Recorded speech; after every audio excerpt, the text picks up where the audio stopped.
శ్రీ హనుమాను గురుదేవులు నాయద పలికెద సీతారామ కథ నే పలికెద సీతారామ కథ.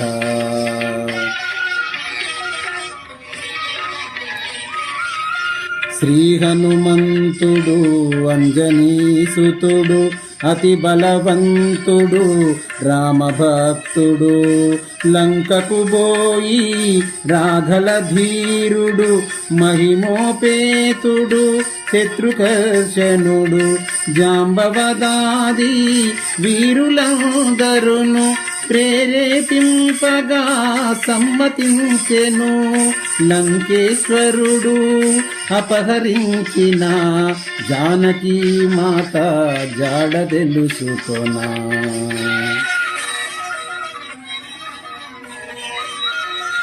తన తండ్రి అయిన వాయుదేవునకు సూర్యచంద్ర బ్రహ్మాది దేవులకు వానరేంద్రుడు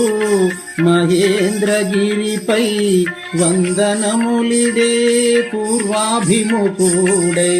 రామనామమున పరవశుడయ్యే రోమరోమమున పులకితుడయ్యే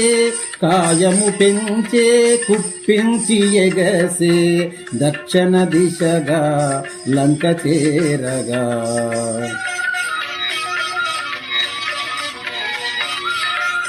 పవనతనయుని పదఘట్టనకే పర్వతరాజము గడగడవనకే ఫల పుష్పాదులు జలజలరాలే పరిమళాలు గిరి శిఖరాలు నిండే పగిలిన శిలల ధాతువులెగసే రత్నకాంతులు నలు దిశల మెరసే గుహలను దాగిన భూతముల ధీరి ధీనారవముల పరుగిడబెదేవి. శ్రీ హనుమాను గురుదేవులి నాయద పలికెద సీతారామ కథ నే పలికెద సీతారామ కథ.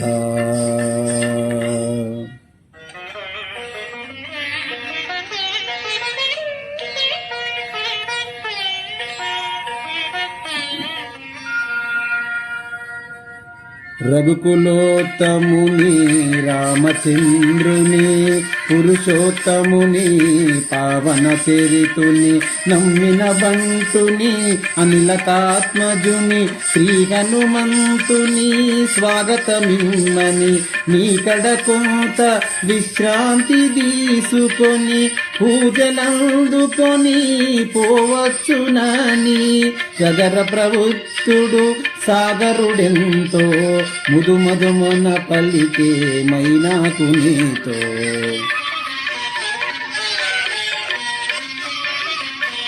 మైనాకుడు ఉన్నతుడై నిలిచే హనుమంతుడు ఆగ్రహమున గాంచే ఇది ఒక విఘ్నము కాబోలునని వారధి పడద్రోసే ఊరము చేగిరిని పర్వత శ్రేష్ఠుడా పోటున కృంగే పవనతనయుని బలముగని పొంగే తిరిగి నిలిచే హనుమంతుని నిలిచే తన శిఖరముపై నరుని రూపమై.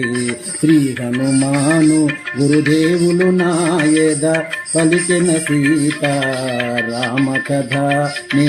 పలికెద సీతారామ కథ.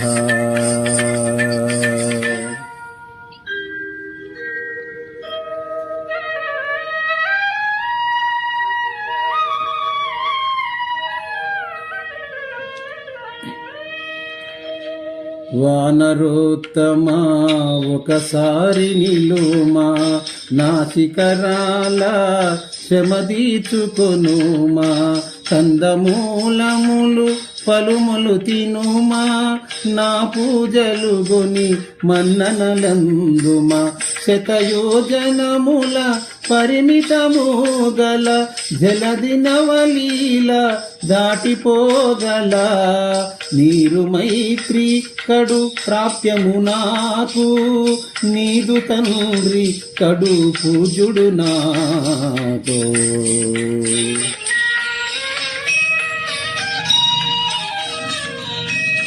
పర్వతోత్తముని కరమున నిమిరి పవనతనయుడు పలికెను ప్రీతిని ఓ గిరీంద్రమా సంతసించితిని నీ సత్కారము ప్రీతి నందితిని రామకార్యమై ఏగుచుంటిని సాధించు వరకు ఆగనంటిని నే పోవలే క్షణమెంతో విలువలే నీ దీవెనలా నాకు బలములే శ్రీ హనుమాను గురుదేవులు నాయద పలికెద సీత రామ కథ నే పలికెద సీత రామ కథ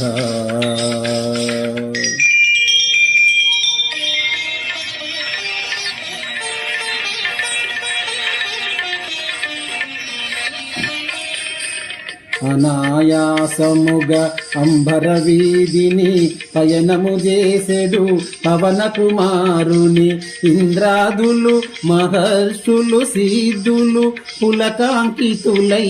ప్రస్తుతించిరి రామకార్యమతి సాహసమమ్మని రాక్షస బలమతి భయంకరమని కనిపింపదని ఘనతరుడోయని పరిశీలనగా పంపిన సురను ఎప్పుడో నిన్ను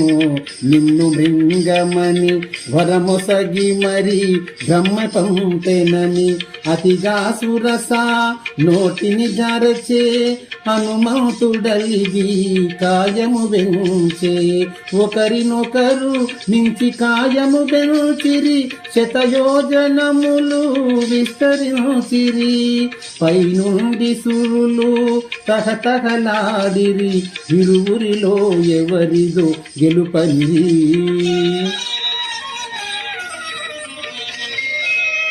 సురసముఖము విశాలమౌటగని సూక్ష్మ బుద్ధిగొని సమయమిదేనని క్షణములోన అంగపు మాతృడై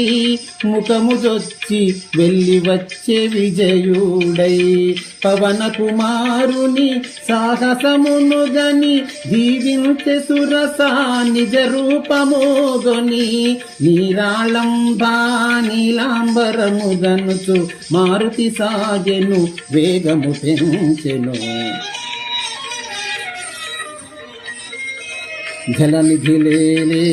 మారుతి ఛాయను రాక్షసి సింహిక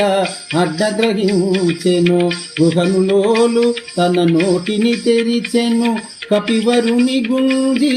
మృంగజూచెను అంతట మారుతి సూక్ష్మ రూపమున సింహిక ముఖమును చొచ్చి చీల్చెను సింహిక హృదయము చీలికలాయను సాధరమున బడి అసవుల భాసెను వారధి దాటెను వాయుకుమారుడు లంక జేరెను కార్యశూరుడు నలువంకలను కలయజూచుచు నిజ రూపమున మెల్లగా సాగుచు త్రికూటాచల శిఖరము పైన విశ్వకర్మ వినిర్మితమైన స్వర్గపురముతో సమానమైన లంకాపురమును మారుతిగాంచెను శ్రీ హనుమాను గురుదేవులు నాయద పలికెద సీతారామ కథ నే పలికెద సీతారామ కథ